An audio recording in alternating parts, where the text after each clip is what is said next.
ओहो, आज तो मैं काम करते करते कितना थक गया हूँ। चलो थोड़ा सा पानी पी लेता हूँ, फिर बाद में काम करूँगा।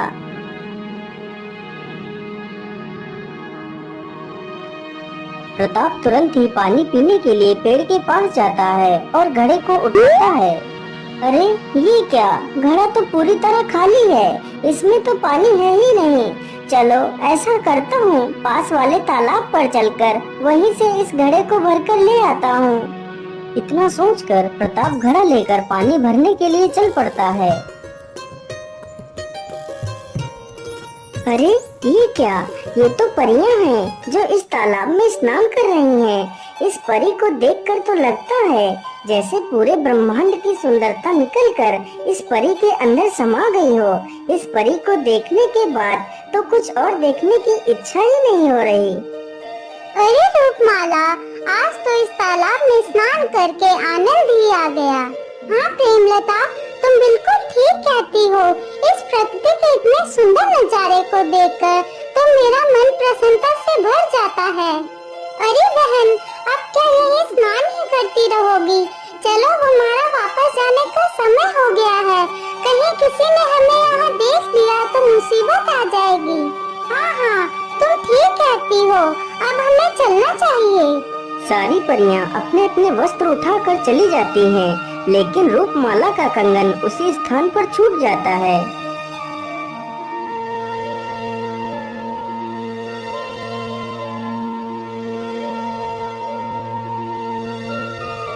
अरे ये क्या, ये कौन सी वस्तु है जो इतना ज्यादा चमक रही है? चलो चलकर देखता हूँ।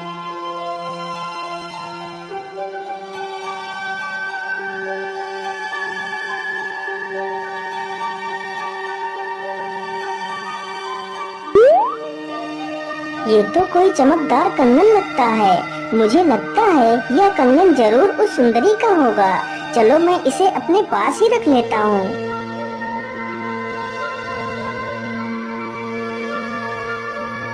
अरे प्रेमलता, मेरा वो कंगन कहाँ है? वह कंगन तो मैं लेकर ही नहीं आई। मुझे लगता है वह कंगन उसी तालाब के पास ही रह गया है। तुम लोग ऐसा करो, सभी लोग परे लोग चलो, मैं जाकर कंगन ले आती हूँ। वह कंगन मेरे माँ की आखिरी निशानी है। इतना कहकर रूपमाला कंगन लेने के लिए चल पड़ती है। अरे रूपमाला, तुम तो चली गई, लेकिन अपना यह कीमती कंगन यहीं छोड़कर चली गई। तुम्हारा यह कंगन मुझे तुम्हारी बहुत याद दिला रहा है। अरे यह युवक कौन है जो मेरे कंगन को इतने प्यार से सहला रहा है? लेकिन यह इंसान तो कितना मनमोहक है। इसे देखकर तो जैसे मैं इसकी तरफ खींची जा रही हूँ। अरे ये मैं क्या सोच रही हूँ? यह तो एक इंसान है, और इंसान तो कितने निर्दयी होते हैं। चलो मैं इसे अपना कंगन वापस ले लेती हूँ।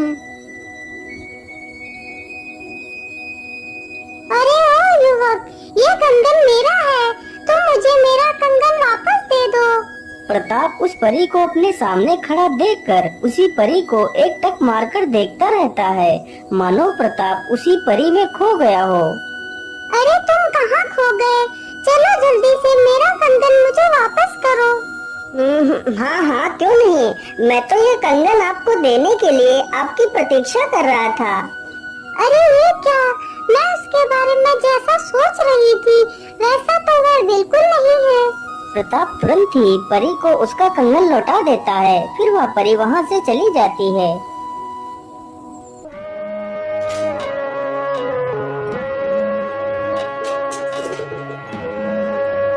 क्या करूं, मेरा मन तो कहीं भी नहीं लग रहा है। जब से मैं उस परी से मिला हूँ, तब से मेरी आत्मा तो मानो उसी परी के साथ ही चली गई है। अब मैं क्या करूं? मैं ऐसा करता हूँ, कल उसी तालाब के पास चलकर बैठता हूँ। हो सकता है वहाँ चलकर मुझे थोड़ा सा सुकून मिल जाए।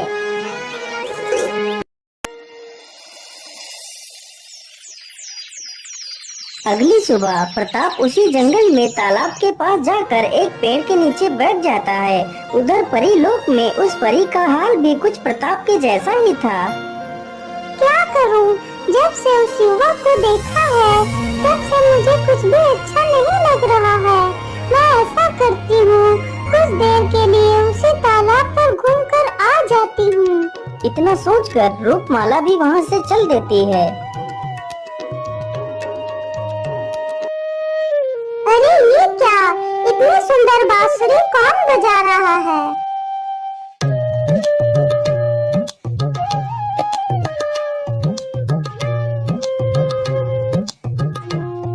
अरे ये तो वही युवक है, चलो उसके पास चलती हूँ।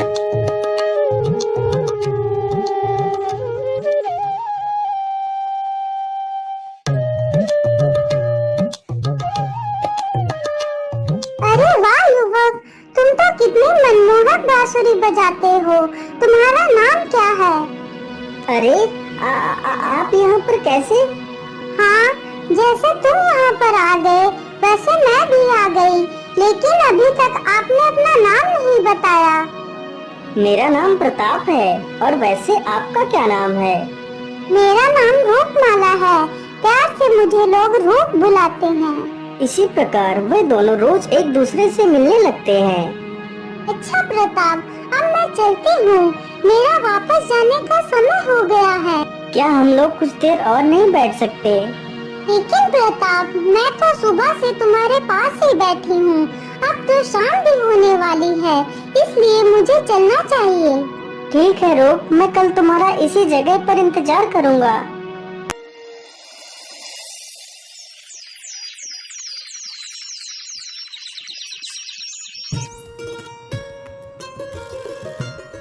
यह रूप रोज रोज अकेले ही सर सज कर कहाँ जाती है, मुझे इसका पता लगाना ही होगा।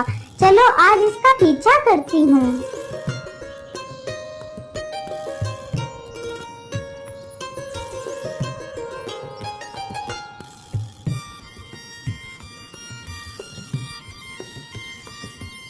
अरे ये क्या, यह रूप किस युवक से मिल रही है? लेकिन यह युवक तो कितना सुंदर है, इसे देखने के बाद तो कुछ और देखने की इच्छा ही नहीं होती। काश कि इस युवक का विवाह मुझसे ही हो जाता, मेरे भाग्य भी बदल जाते। लेकिन इसे तो रूपमाला पसंद करती है, इसका मतलब यह युवक मेरा कभी नहीं हो सकता। अच्छा प्रताप, अब मैं चलती हूँ, मेरा वापस जाने का समय हो गया है।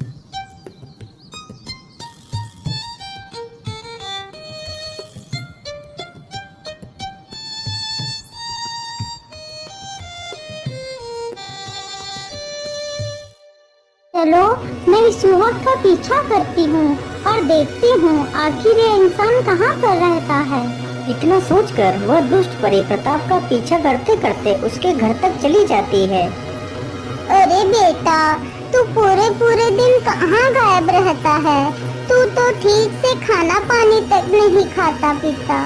माँ, मैं रोज तेरी होने वाली बहू से मिलने के लिए जाता हूँ। लेकिन बेटा, अब तो तू कितना बड़ा हो गया है ना, जिसने आज तक अपनी माँ से यह बात छुपा कर रखी।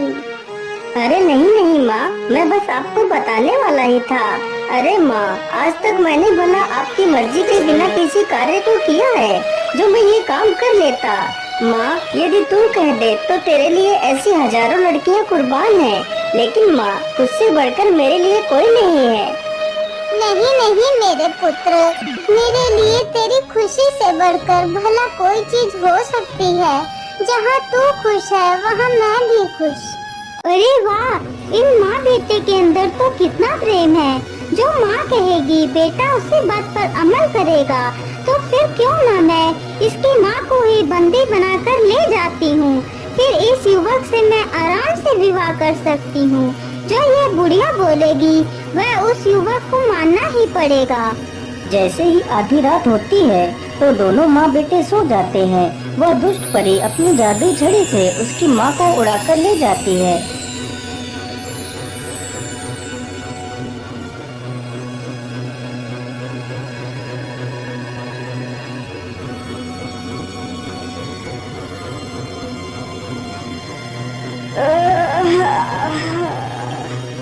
अरे माँ, तुम कहाँ हो? मुझे बहुत जोर की प्यास लगी है, मुझे थोड़ा सा पानी दे दो माँ। अरे माँ, तुम कुछ बोल क्यों नहीं रही? आप कहाँ हो? बेचारा प्रताप अपनी माँ को इधर उधर ढूंढने लगता है, लेकिन उसकी माँ कहीं नहीं मिलती। उधर रूपमाला प्रताप की प्रतीक्षा में उसी पेड़ के नीचे खड़ी थी। अरे आज इतना समय हो गया, लेकिन अभी तक प्रताप आए क्यों नहीं? वह तो रोज मुझसे पहले ही आ जाते थे। चलो मैं वहीं चलकर देख लेती हूँ, कहीं वह किसी मुसीबत में तो नहीं। रूपमाला जल्दी से प्रताप के घर जाती है तो देखती है प्रताप चुपचाप बैठकर रो रहा है। अरे प्रताप, तुम्हें क्या हुआ? तुम क्यों रो रहे हो? क्या बात है? अरे रूप, मैं तुम्हें क्या बताऊं, आज सुबह से पता नहीं मेरी माँ कहाँ चली गई है। मैंने उन्हें सब जगह ढूंढ लिया, लेकिन वह कहीं नहीं मिले। यदि मेरी माँ को कुछ हो गया तो मैं भी जीवित नहीं रह पाऊंगा। आप शांत हो जाइए प्रताप, मैं अभी आपकी माँ का पता लगाती हूँ कि वह कहाँ पर है। रूपमाला तुरंत ही अपनी जादुई छड़ी से उसकी माँ का पता लगाती है।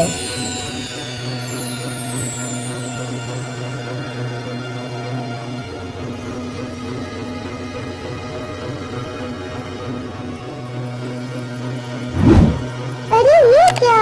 ये तो दुष्ट परी है, लेकिन इसने माता जी को बंदी क्यों बनाया है? रूप, तुम कुछ भी करके मेरी माँ को ले आओ, मैं तुम्हारा एहसान कभी नहीं भूलूंगा। आप चिंता मत करिए, मैं आपकी माँ को जरूर वापस ले आऊंगी। आप यहीं पर मेरी प्रतीक्षा करना, मैं जल्दी ही वापस आ जाऊंगी। इतना कहकर रूपमाला दुष्ट परी के पास जाती है।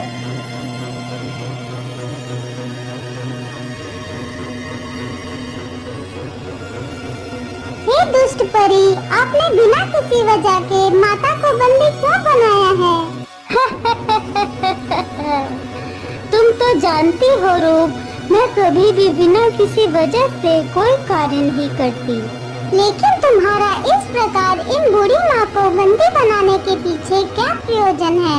इन्हें छोड़ दीजिए। हाँ हाँ रूपमाला, मैं इन्हें जरूर छोड़ दूंगी, यदि तुम चाहो तो। हाँ हाँ दुष्ट परी, मैं यही चाहती हूँ कि आप इन्हें छोड़ दीजिए।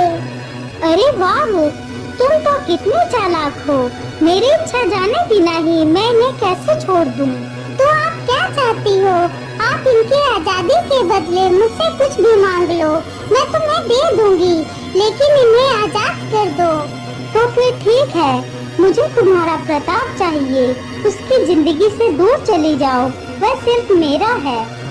लेकिन तुम ये क्या कह रही हो? मैं तो प्रताप से प्रेम करती हूँ, मैं भला तुम्हें उन्हें कैसे दे सकती हूँ? तो फिर ठीक है, चुपचाप यहाँ से चली जाओ, नहीं तो मैं तुझे भी बंदी बना लूंगी। यदि मैं माता जी को लिए बिना गई तो प्रताप को क्या मुँह दिखाऊंगी? नहीं नहीं, मुझे माता जी को साथ ही ले जाना होगा, चाहे मुझे इसके लिए अपने प्रेम का बलिदान ही क्यों न देना पड़े। ठीक है दुष्ट परी, मैं प्रताप की जिंदगी से चली जाऊंगी, तुम माता जी को छोड़ दो। रूपमाला तुरंत उस बूढ़ी महिला को अपने साथ ले जाती है। अपनी बूढ़ी माँ को देखकर प्रताप खुशी से झूम उठता है। रूपमाला, आज तुमने मुझे दुनिया की सबसे बड़ी खुशी दे दी। मैं तुम्हारा ये एहसान कभी नहीं चुका सकता। रूप, आज मैं तुमसे कुछ कहना चाहता हूँ। बोलिए प्रताप, तुम क्या कहना चाहते हो? रूप, मैं तुमसे विवाह करना चाहता हूँ। अरे नहीं नहीं, मैं तुमसे विवाह नहीं कर सकती। मैं तो तुम्हें सिर्फ अपना एक अच्छा दोस्त समझती हूँ। मैं भला तुमसे विवाह कैसे कर सकती हूँ? अच्छा प्रताप, अब मैं चलती हूँ, मेरा वापस जाने का समय हो गया है। इतना कहकर रूपमाला वापस परीलोक लौट जाती है।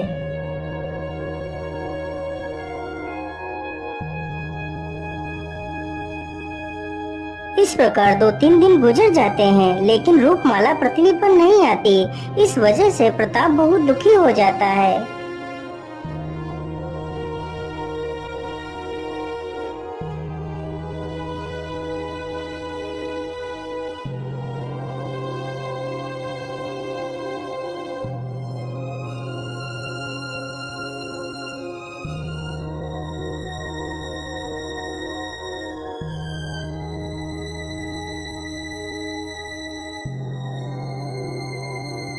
अरे रूप, आजकल तुम इतना दुखी क्यों रहती हो? क्या बात है? नहीं नहीं प्रेमलता, कुछ बात नहीं है, मैं ऐसे ही बैठी हूँ। नहीं रूप, मैं तुम्हें अच्छी तरह से जानती हूँ। जिसके होठों से मुस्कान कभी जाती नहीं थी, आजकल वही चेहरा मुरझाया हुआ रहता है। क्या बात है, मुझे बताओ। फिर वह परी अपनी सारी कहानी प्रेमलता से बताती है।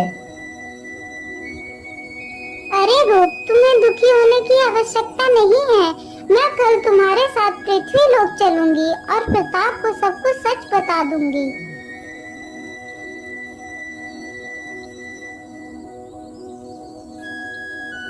अगले ही दिन दोनों परियां पृथ्वी लोक पर जाती हैं।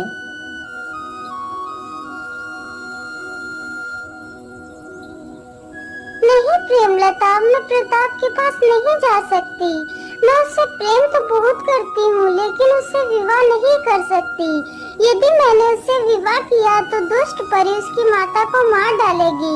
इसलिए मैं नहीं चाहती कि मेरी वजह से प्रताप की आंखों में आंसू आए।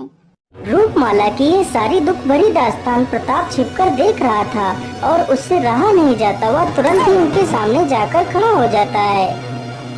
अरे रूप, तुमने मुझसे झूठ बोला कि तुम मुझे अपना मित्र मानती हो और इतनी बड़ी बात तुमने मुझसे छिपा कर रखी। यदि ऐसी कुछ बात थी तो तुम्हें मुझे बताना चाहिए था। प्रताप, मैं तुम्हारे आंखों में आंसू नहीं देखना चाहती थी। नहीं रूप, हम दोनों मिलकर उस दुष्ट परी से लड़ेंगे। वह मुझसे तुम्हारा प्यार नहीं छीन सकती। अच्छा, तो यहाँ पर वही चल रहा है जो मैं नहीं चाहती थी। अब तुम्हारी माँ को मुझसे कोई नहीं बचा सकता। यदि अपनी माँ की सलामती चाहते हो तो चुपचाप मुझसे विवाह कर लो। तुम्हारी माँ को कुछ नहीं होगा। तुम्हें सिर्फ 2 दिन की मोहलत देती हूँ। यदि 2 दिन के अंदर तुमने मुझसे विवाह नहीं किया तो तुम्हारी माँ को मैं खत्म कर दूंगी। इस दुष्ट परी को सबक सिखाना ही पड़ेगा। चलो मेरे साथ, हम तीनों बूढ़ी परी के पास चलते हैं। वह हमें इस दुष्ट परी से निपटने का रास्ता जरूर बताएंगी। तीनों तुरंत ही बूढ़ी परी के पास जाते हैं और सारी कहानी बूढ़ी परी को सुना देते हैं। लेकिन पुत्री, यह तो एक इंसान है और तुम एक परी हो, तो तुम दोनों का विवाह कैसे हो सकता है? हे बूढ़ी परी, क्या इस इंसान से विवाह करने के लिए हमारे पास कोई रास्ता नहीं है? एक रास्ता है, यह रास्ता मैं तुम्हें बाद में बताऊंगी। पहले तुम्हें उस बूढ़ी महिला को बचाना है। लेकिन बूढ़ी परी, हम तो उस दुष्ट परी का मुकाबला नहीं कर सकती। अब आप ही कोई उपाय बताइए। पुत्री, तुम्हारी माँ अपने अंतिम समय में एक दिव्य शक्तियों की माला कंजावरण की गुफाओं में छिपा कर गई थी। उसका सत्य उन्होंने सिर्फ मुझे बताया था। मैंने कई बार उस माला को ढूंढने की कोशिश की, लेकिन मैं असफल रही। यदि तुम उस माला को ढूंढकर खुद धारण कर लो तो उस दुष्ट परी को आसानी से मजा चखा सकती हो। ठीक है बूढ़ी परी, अब मैं चलती हूँ। हमारे पास बस कल तक का ही समय है। तीनों ही जल्दी से उस गुफा के पास जाते हैं।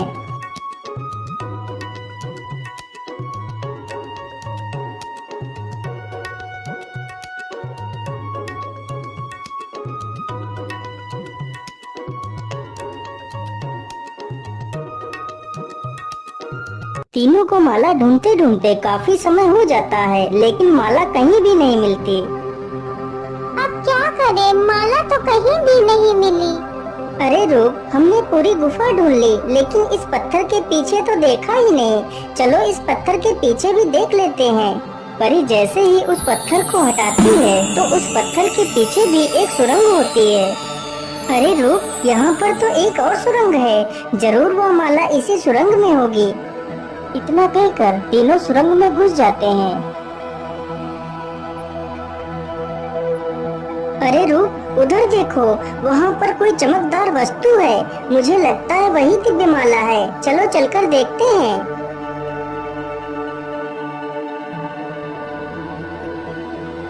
अरे, ये तो वही चमकदार माला है। रूपमाला जल्दी से उस दिव्य माला को उठाकर पहन लेती है। वह दिव्य शक्तियों वाली माला पहनते ही रूपमाला के अंदर अद्भुत शक्तियाँ आ जाती हैं। अरे प्रताप, इस माला को धारण करने के बाद तो मेरे अंदर अद्भुत शक्ति का अनुभव हो रहा है। हाँ रूप, अब हमें उस दुष्ट परी के पास चलना चाहिए। इतना सोचकर वह तीनों तुरंत ही उस दुष्ट परी के पास जाते हैं।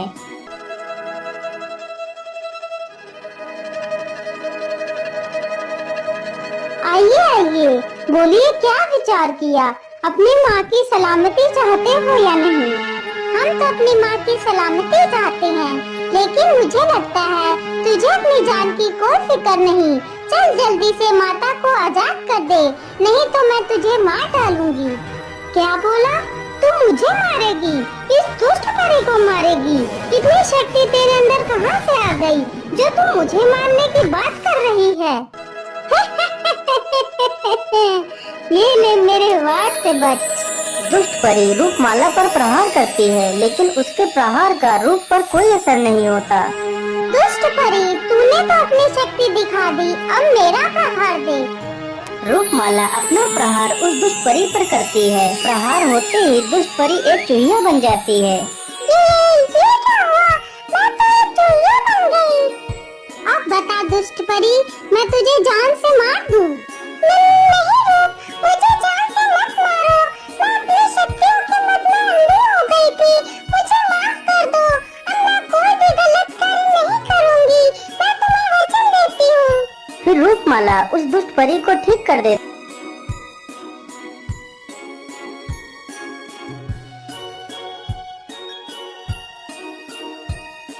पुत्री, अब तो तुम इस दुनिया की सबसे ताकतवर परी हो।